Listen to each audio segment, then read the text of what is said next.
Hello everyone, and welcome to this New Zealand Advisor panel discussion, where we're looking at the year 2025 in review and also looking ahead.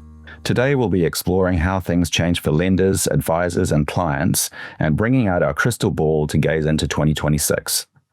We're joined by a fantastic group of industry leaders who will share their insights on how institutions are adding value, adapting to changing needs, and preparing for the opportunities and challenges ahead. We're privileged to have with us Jenny Campbell, Country Manager for New Zealand for Finsure. Hi, everybody. Happy to be here today from a very wet Auckland. Andrew Chambers, Chief Executive of Newpark. Hi, everyone. Likewise, as Jenny said, sitting in a very dark boardroom in Auckland. Nice to see you. Guy Carter, Founder and Managing Director of Your Mortgage Team. Thank you, Guy here from Queenstown. Happy to be here to represent the South Island. And Dylan Fiera, Partner and Financial Advisor at Vega. Hey guys, same as the rest of the crew here from a dark and cold Auckland. Excellent. Welcome to you all. All right, to kick off, let's talk about market trends.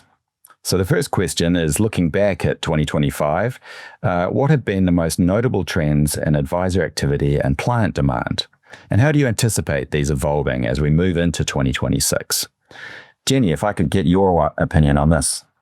Oh, absolutely. Well, firstly, isn't it funny that we're talking about 2025 in review already? It seems like yesterday that it was the beginning of the year. But it's been a funny old year. I think particularly for advisors, it's been great for them to be able to move away from that compliance and regulatory focus that so many have had over the last couple of years, and to really move back to what's actually, the critical part of our business, which is much more of the customer focus. And of course, this year, certainly this last half of the year, it's all been about rates with clients. I'm sure the others will agree. That's what everyone wants to talk about. That's what the client focus is. And, and it's great news for everybody. Great, thank you. All right, Andrew, what's your take? Yeah, very similar. It's been a year of getting the engine started again after a couple of pretty average years, particularly in Auckland. It's a funny one. We've got Guy on the call in the South Island, and what we see in Auckland versus the rest of the country is quite different. So there's two very different scenario plays out there.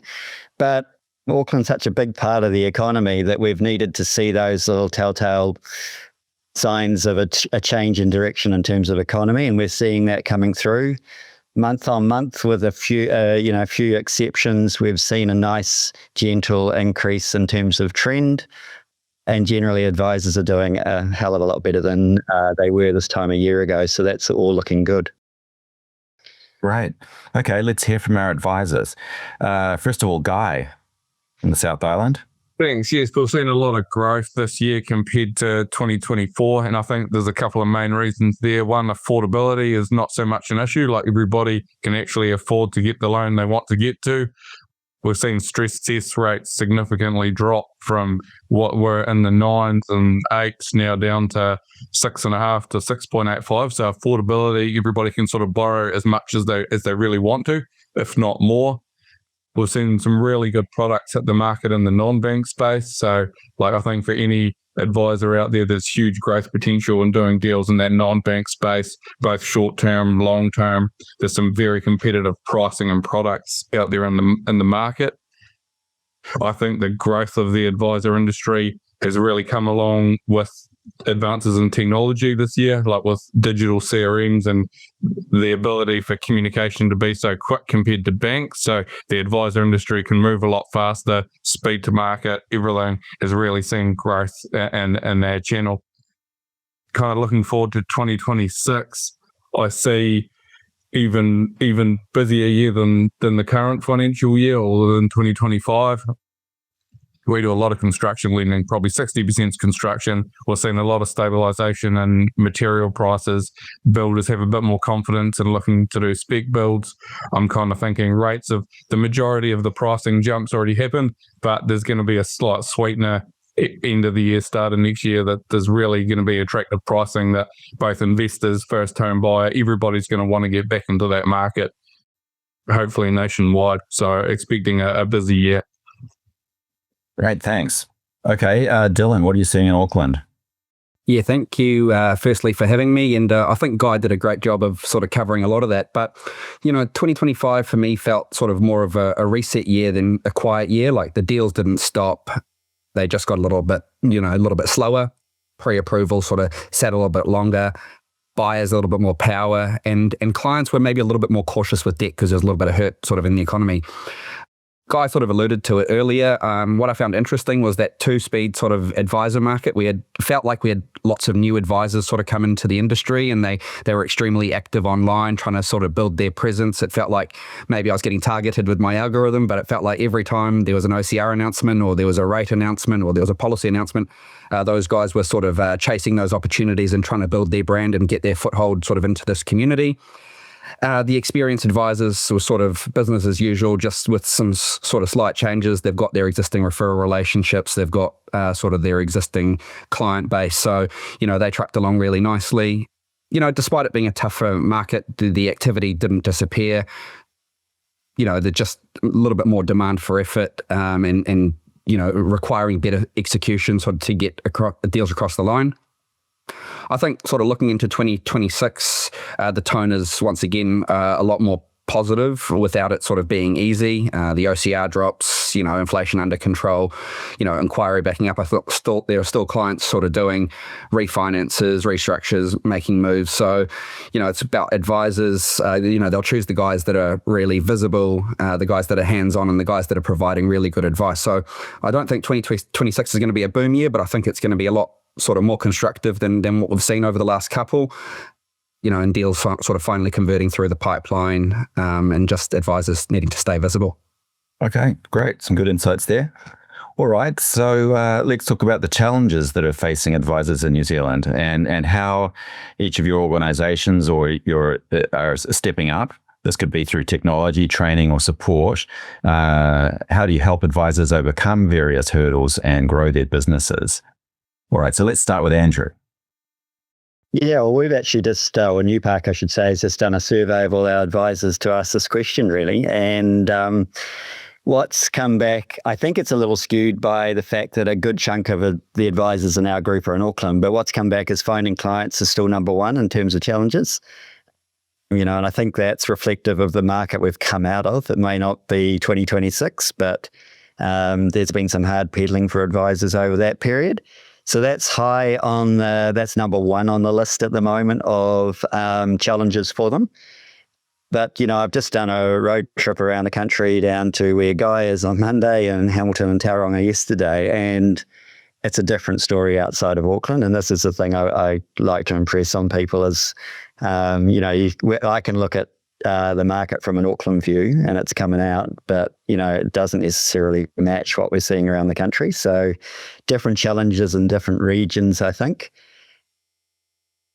The second number one was finding the client. The second was the compliance challenge of keeping up with compliance. That definitely doesn't go away. And I think if I look at what we're doing in terms of Newpark in the year ahead, a lot of it is around those things. So it's whether it's using technology or support in other ways, it's how do we shore up those businesses to get that growth engine going, not be distracted too much by the compliance and other bits and pieces that can slow them down in their businesses. So I think Jenny alluded to this earlier. We're going into a different phase of the cycle, and it's really refreshing to see that a lot of advisors out there have been resetting and looking at how they can improve their businesses, improve their own personal development, find other income streams and things that will grow their business further. And so, for us, there's a big focus around helping advisors achieve those things, particularly going into 2026. Yeah. Excellent. Thank you. Okay, Jenny, how about at Finsure? How are you helping advisors overcome challenges? Thank you. This is a really big one for us. We like to think that we think of mortgage aggregation potentially a little bit differently to some of the others, because we really want to provide our members with an entire ecosystem of support. So it's not just here's your tech, here's your lenders. We've got layers of support that advisors can pull in and out of as and when they need for their businesses. we're all about trying to help advisors grow their businesses, scale their businesses, and work smarter rather than just crunching more numbers and putting more hours in. So whether it be using our loan writers, using our marketing team, our recruitment team for either staff or new advisors, we've got an entire ecosystem to support our members. And I think that is really important because we certainly want to be like their number one business partner in their advisory business. And we're always looking for new ideas and new products and services to support the network. Okay, great. Thank you. All right, let's hear from the coalface. The two guys at the coalface. Dylan, let's start with you. Yeah, thank you. I think, one of the biggest shifts right now is that advisors aren't just competing with other advisors. They're sort of competing with banks, technology, and sort of client expectations. I think, banks are pushing harder into sort of those proprietary channels, lifting headcounts and sort of bringing deals sort of in-house. So at the same time, AI is shortening the gap between, what a customer can Google or what they hear at a barbecue from a mate and sort of what we can deliver. So that value bar has moved. And that means that sort of advisors in 2025, 2026, can't survive on relationships alone. They're going to be sharper on their advice, their evidence, their speed, the documents, how they present deals to the bank. So I believe, the advisor community need to help each other out. Businesses will need to do collaboration with, with other advisors, with the aggregators, bring in best practices, a supportive leadership team. And I think, with everything that's happening in regulation, it's important that businesses have those good systems and processes in place to support their advisors so that they can focus on, getting deals and getting clients. Okay, great. All right, Guy, what's your take here?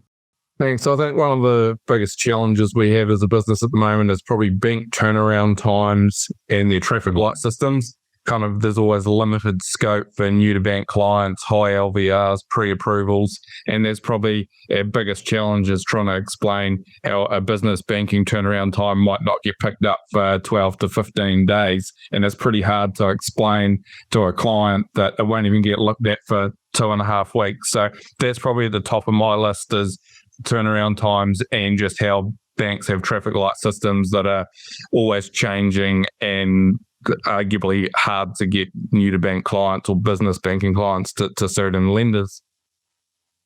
Secondly, probably a topical issue at the moment with trail income. There could become revenue pressures on businesses that have staffed up and they've put in a lot of effort and growth and time into their business to have certain income streams which potentially won't be there in the future. So it's how we best go forward with that, with potential growth and just revenue pressures on small businesses. Certainly time management, we're not just advisors, we're running small businesses, we're keeping clients happy. So there's a lot of hats to wear. So it's a challenge to get that balance right. And then probably lastly, the other challenge is just there's never really any simple deals. Like everything looks simple on the outset, but as soon as you get stuck into it, everything involves more time. There's always more people involved. There's trustees. There's always more layers to it when you start peeling it back. And there's no such thing as a straightforward deal.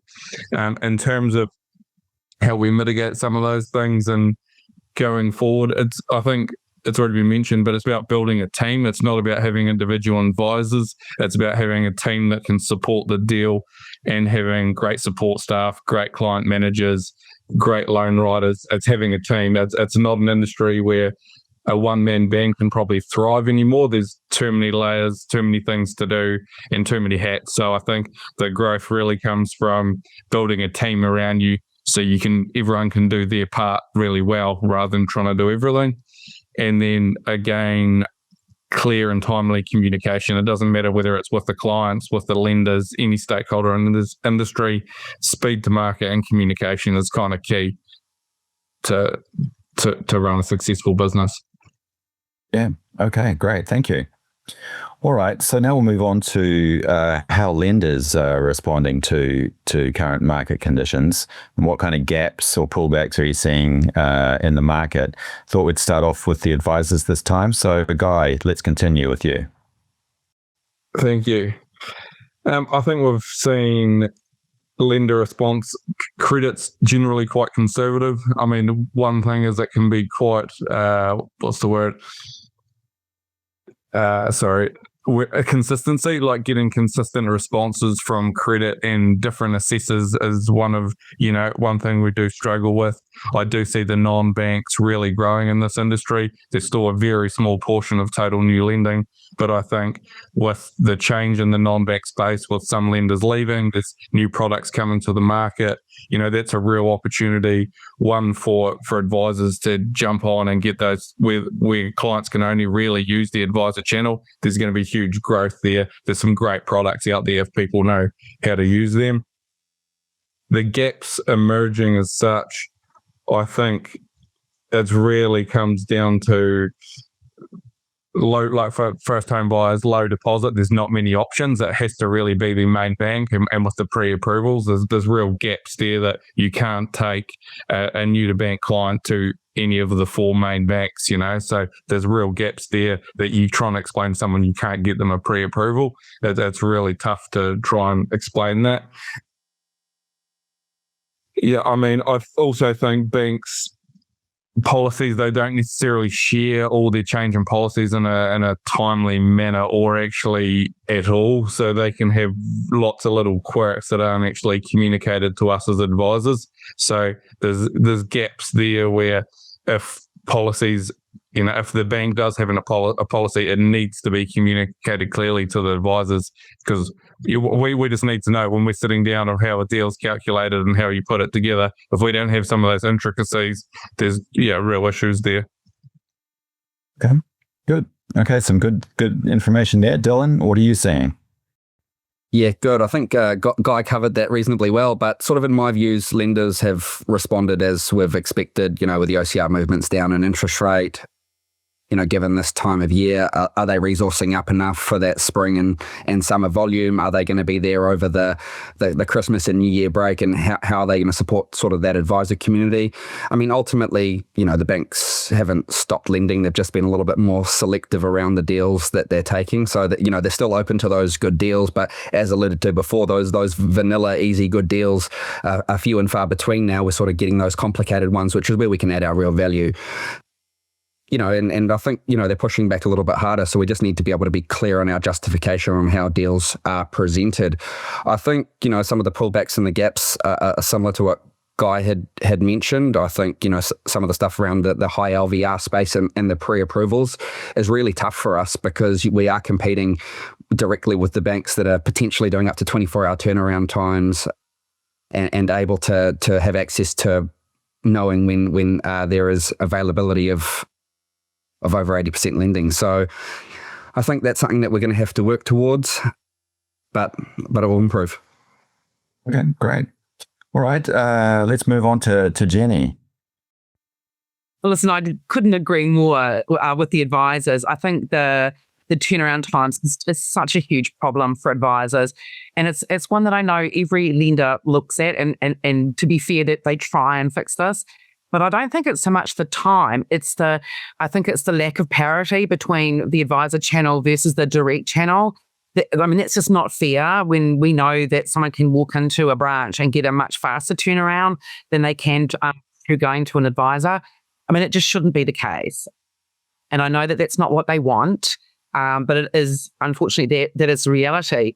And it is really hard to have those conversations with your clients to say, listen, the bank won't pick this up for a couple of weeks. And, and it really can make the advisor look, reactive rather than proactive on those deals. So that is a real problem.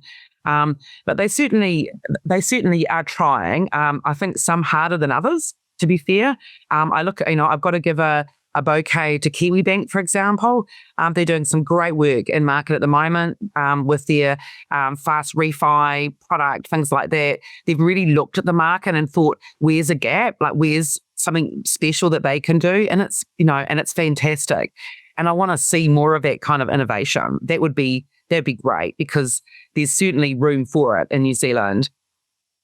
And I think, lastly, again, they could support the advisors and and the aggregators a little bit more with that communication piece. I think that's massive. A good example of that is a lot of advisors don't realize that the aggregators, generally speaking, get changes to the bank calculators on maybe a day before they go live to the network. And it doesn't give any of us time to look at those calculators, to figure out what's changed in the calculator and to upload them into the various CRMs. And the other difficulty is some of the banks don't even give you unlocked versions of these calcs. They just give you the same version they give the advisor, which is crazy because you'd think that they would want the deals coming out of a CRM to be using the correct calc. Like that's kind of a no-brainer, but they really struggle to facilitate that, which I just can't believe that in this day and age, they can't get their head around that. And it's the same with policy changes. I know as aggregators, we would like to do more, like properly analysing some of those changes and being able to distill them down for advisors. But if we don't get the heads up, like what can we do? Like it does need to improve. Okay, great. So communication is a problem. Andrew, what are you seeing? Yeah, I mean, there's been good and bad. I think things like the rate card direction they've gone with rate cards has been great. I mean, that, coming back to Jenny's thing around communication, if you can simplify things like that, it's just, that's what we need. And I think we kind of knew that this was going to happen, but they, as ever, very slow on human resource when it comes to coming out of a down cycle, and that comes back and haunts them. And we see that, we've been seeing it for a while where we'll have school holidays even, and we'll see an impact on turnaround times coming back to Guy. And we shouldn't really be seeing that from these big corporate units. The high volume, they should be able to manage that stuff. So that's where I think they're poor. They're not doing the human resource bit well, and it flows through into just about everything they do, whether it's the turnaround times or the communication piece or whatever it might be. Some of that will fix itself over time as they get people on the ground. Whether they bring in new or whether they reshuffle is something that I'll be interested to see, and I think we'll see a lot of reshuffle. Some have been offshoring, and that's starting to improve after 12 months of working on the problems that come with that. So I think we'll see some upside from that in the year ahead. And so, yeah, but a lot of it, consistency was mentioned by Guy. Consistency across assessment is not good. And again, I think it comes back to human resource training and other things. You should be able to present the same transaction to a multiple of assessors and get the same outcomes, but you don't. And so things like that need to be looked at, particularly by those large employers in terms of the big five. Yeah. Okay, great. Some good insider info there. All right. So some of you have mentioned technology, rapid advancements, and hand in hand with that, changing consumer expectations, of course. How do you see the role of aggregators evolving over the next 5 to 10 years? Now, if you could tell me 10 years, you get the big prize there. But what do you see in the future in terms of opportunities or risks for the advice industry? So let's start out with Dylan. Cool. So I think over the next decade, and it'll be hard to tell, but aggregators that will matter the most will be the ones that are advisor centric. I think the role will shift from, distribution compliance hub to a true partner and capacity and capability. I think, technology, data, processes, access to banks, making advisors, hard to replace or displace by banks and AI. I think the opportunity for aggregators, if they get it right, is the AI, the data leverage for advisors. So, faster diary notes, pricing intelligence, retention alerts, book value insights, with businesses like, Buy the Book, which is maybe a little bit of a shameless plug. Shared, infrastructure. So pre-built systems, templates, legal, workflows that reduce cost and it can easily be operationally scalable. So I think, the one-man band advisors, could look to join established players, help mitigate that risk and, I think as a community, we are stronger together than we are individually. I think from an advisor perspective, having a voice with the lenders, so advisors sort of gain more influence with collective scale, so not just those individual operators. So aggregators, having that presence and representing our whole advisor community. I guess the risks, if they don't get it right, banks may try to bypass the channel by building, the bigger proprietary teams. I think we need that strong balance between, advisors and going direct. And I think it's really important that customers get the equal opportunity, whether they go directly through to the bank or through to the advisor. And that should be from a timing perspective, that should be from a pricing perspective, that should be from a policy perspective. So just ensuring that, we are looked after in that way. I think technology platforms, to capture the clients first. So I think if I look at sort of everything that's happening in the AI space, aggregators are going to need to be looking at how advisors can capture that market and sort of remain relevant. And, advisors will leave aggregators if, they don't treat them, if they treat them as sort of users rather than partners is what I think. So I guess aggregators will have to evolve into strategic partners of an advisor's business, or they'll be replaced, and the ones that stay relevant will be those ones that are forward thinking and I guess unapologetically advisor first is where I see that looking. Okay, great. All right, Guy, what's your opinion on new opportunities or risks in terms of tech? I think in terms of opportunities for aggregators, they can probably move quicker than what a bank could. And from a technological perspective, they're obviously not as big operations as a bank, so they can actually make advancements in CRMs and technology and implement them a lot quicker. So that's the one thing we've noticed in the advisor space is with the technology, advancements can happen very quick, especially now with AI tools coming out just in the last couple of weeks with filling out forms and handover forms and stuff like that. So they can just move a lot quicker in the technology space. I mean, aggregators are always going to be there from a admin perspective.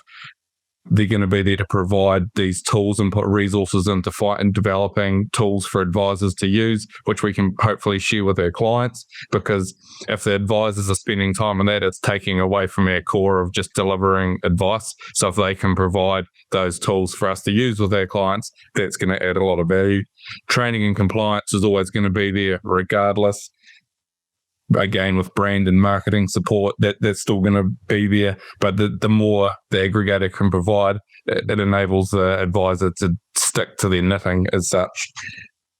But a big thing for me is, as the advisor share is growing and growing year on year, our market share, 60-70% of new business, is just keeping banks accountable to where their resources are going. Are they reinvesting in the advisor channel? Does that reflect the amount of business they're getting from advisors from what they're doing direct? Are we getting our fair share of investment? And again, the more power we get as advisors and as aggregators, the more we can actually try and get some bank policy change, because it's very hard to actually change and affect bank policy as much as you can jump up and down and request things. But the bigger the aggregators get, the more power they get, the more chance we've got to make effective change for more efficient, better outcomes for our client. Yep. Okay. Excellent. All right. Andrew, let's hear from you on opportunities and risks. Yeah, I mean, I think technology is going to play a huge part in what we do over the last few years. And actually, that's why we've invested millions in it the last few years, sort of thing.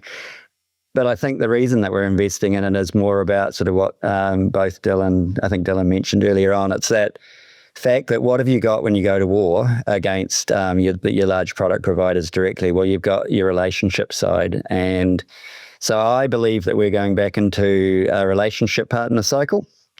And I believe that what's going to actually allow us to do that really well as an industry is good technology that supports us to do that. So the wins and the quick wins, I guess, come from being in an environment where we've got AI delivering at the moment, which is great.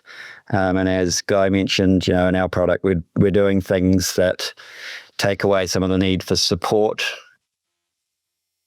around things like filling out forms and analysing statements and all those bits and pieces, which is great. So that adds value back into those businesses to be able to focus more in on the relationship side.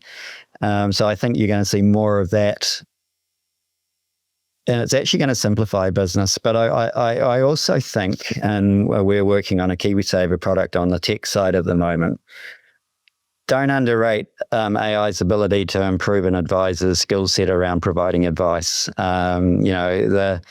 The output that you're going to get from AI is extremely good. I've run the process on myself in terms of my own position around KiwiSaver and growth and what I want to achieve through AI, and I've got better results than I have from humans. So I think advisors should take that and they should run with it in terms of giving the top-notch advice to their clients. So it's a bricks and mortar and technology play, or a relationship and a technology play. It's not one or the other, in my view.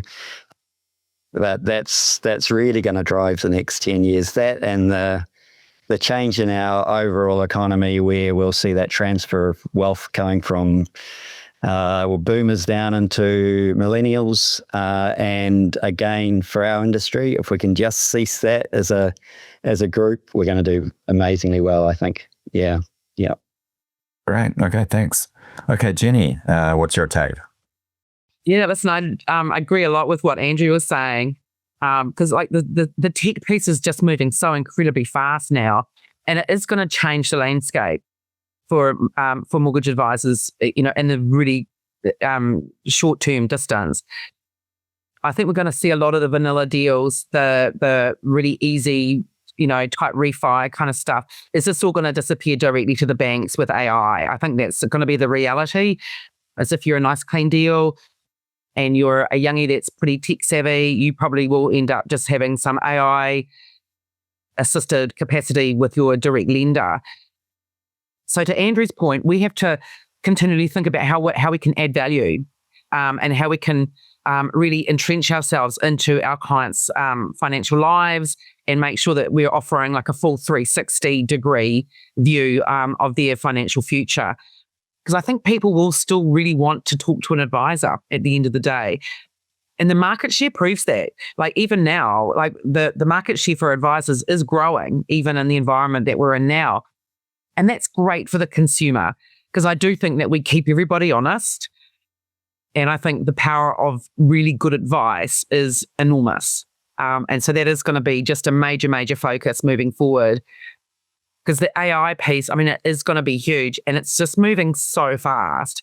And I think every aggregator, certainly we've got a massive IT project underway at the moment, and it's all built around AI, but we're building it to try and future-proof what we've got now. So it's really about getting that foundation piece strong enough and secure enough and powerful enough, because the AI is just moving so fast that the older platforms just won't be able to keep up. So it's an incredible project to be part of, but it's really exciting to see, what's going to be around the corner.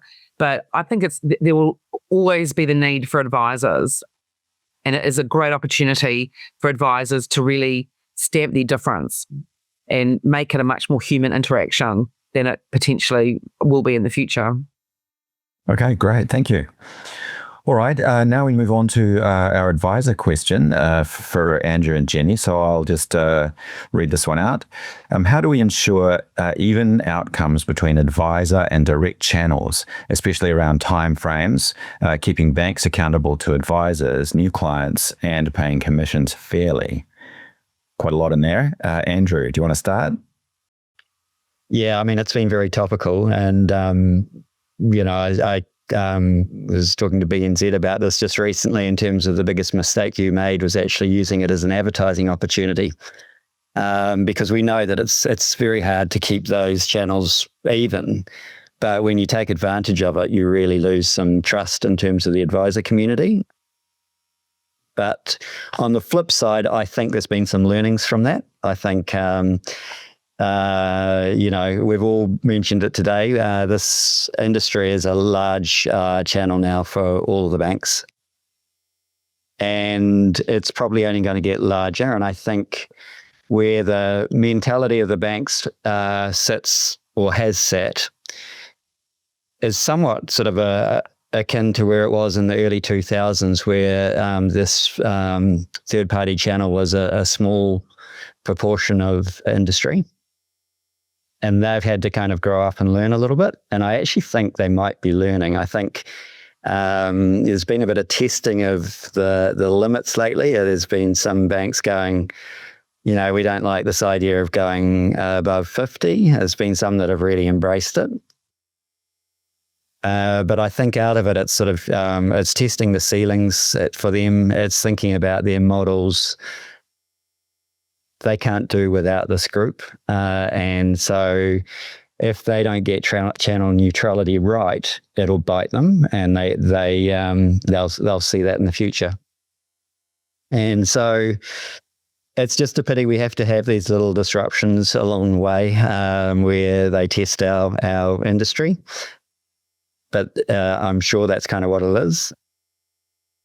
We're always going to see change. We've just seen change with Westpac in the last few weeks, and we should expect that. And we should sort of build businesses that can survive through changes. We can't guarantee what product partners will do in the future. Guy's mentioned something I think is very topical.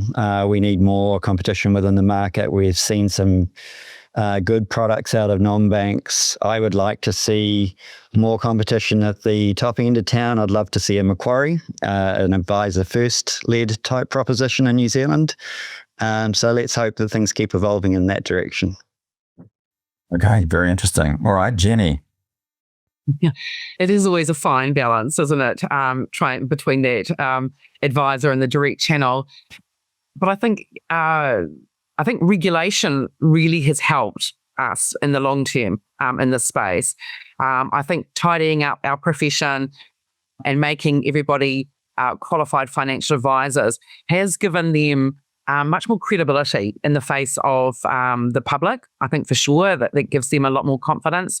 But also it means that we've got a regulatory framework and regulators that want to support this channel. They see the value of really good financial advice. And I think that is a massive support that we've got there, and that one that we should potentially be leveraging off more. And because, it is interesting to see the banks that have really embraced advisors, particularly recently, see their market share rise significantly. And that's wonderful to see, because it is a very weird relationship where technically your biggest competitor is also your product provider. Like, that's a really weird business model. But I always like to think that advisors are there to keep everybody honest in this transaction. And I think, I know we're not allowed to use the word independent, but I think even the regulators have seen that advisors aren't genuinely driven by larger commissions or even trail payments. They are really driven for the best outcomes for the clients and for where the deal will fit. Like we don't have the choice that other jurisdictions have, like Australia with 100 banks or whatever. We've only got a few. And if you don't fit that criteria, you don't have a lot of choice. So it's not like advisors are going around shopping their deals for the biggest commission. It's just a fallacy. And thankfully, I think everyone's seen that now. But one of my dear wishes would be to see the head groups working more together. I think this recent round of things that started off really well with collaborations between the head groups, and it sort of fell apart a bit towards the end. Because we, as an industry, we need to be able to take our hats off every now and then and work together for the greater good. And the greater good is a vibrant advisor community. So I'm always open to working with other groups and advocating on behalf of all of our members. And, we should be getting behind the professional bodies in the space and doing all of that sort of stuff that we can to just promote the wonderful work that the advisors do in New Zealand. Excellent. Thank you. All right. So talking about taking our hats off, and I'm sure that some of you will be putting your hats on over the summer holiday period. So the final question is, what do you plan to do over the summer holiday period? And what tips do you have for coming back in the new year fully refreshed and rested in what can be a very stressful industry? So Jenny, let's continue. Well, I'm lucky enough to have a pool that I look at all year long and very rarely get in. But certainly this year, we're not going anywhere. So there is a deck chair, hopefully some sunshine and some pool time for me. And my husband needs to be making me frozen cocktails on demand. So that's my Christmas wish. That will certainly allow me to come back in the new year, hopefully not too tan because I'm keeping with the sunblock now, but certainly relaxed and ready to get back into it. Excellent. Okay, Andrew, what are you up to? I do kind of opposite to industry in a way because I work through generally the first bit of January, and then I take off a month at the end of January because I've got in-laws overseas. So taking off to Malaysia and then doing a week's trip to Chengdu in China. I don't know if anyone knows where that is, but if you want to see pandas, that's where you go. So yeah, looking forward to it. But I think that part of the year is always good for sort of stepping off the bus and thinking about, what's ahead of you and how you're going to deal with it. And so it's a bit of strategy time for me. Yeah. Excellent. Yep. Time for a refresh. Guy, what are you up to? Yeah, I'm heading to Nelson for a couple of weeks. I think it's pretty key this time of year to actually switch off because that's probably the only time of the year where lawyers, banks are all clients. Everyone's on holiday and you're not getting thousands of emails a day. So the key here is actually switch off, start thinking more strategically for the new year, but try and have, 2.5, 3 weeks where you're not thinking about banks and policy and deals. Try and refresh for the year and think some strategically of what you're going to change and do better going into 2026, really. Okay. And finally, Dylan. Yeah, nice. I've got 2 young boys, and so we did our big overseas holiday last year. So I think this year we'll stay up north and go see some nice beaches and just spend some quality family time together. Get outside, probably do some exercise and some of the stuff I've missed out on during the year being so busy. But just take a chance to reflect on the year that has been, and sort of go into the next year with a clear head and a strategy around how we can maximize 2026. So I think for me it will be getting outside, spending time with family, and just recharging the batteries. Very important. Okay, great. Thank you all for your illuminating insights. I wish you all the best for the holidays and, of course, for 2026. This concludes the New Zealand Advisor panel looking at the year in review. Thanks to Jenny Campbell, Country Manager New Zealand for Finsure, Andrew Chambers, Chief Executive of Newpark, Guy Carter, Founder and Managing Director of Your Mortgage Team, Dylan Ferreira, Partner and Financial Advisor at Vega. Thanks for watching New Zealand Advisor TV. Bye for now.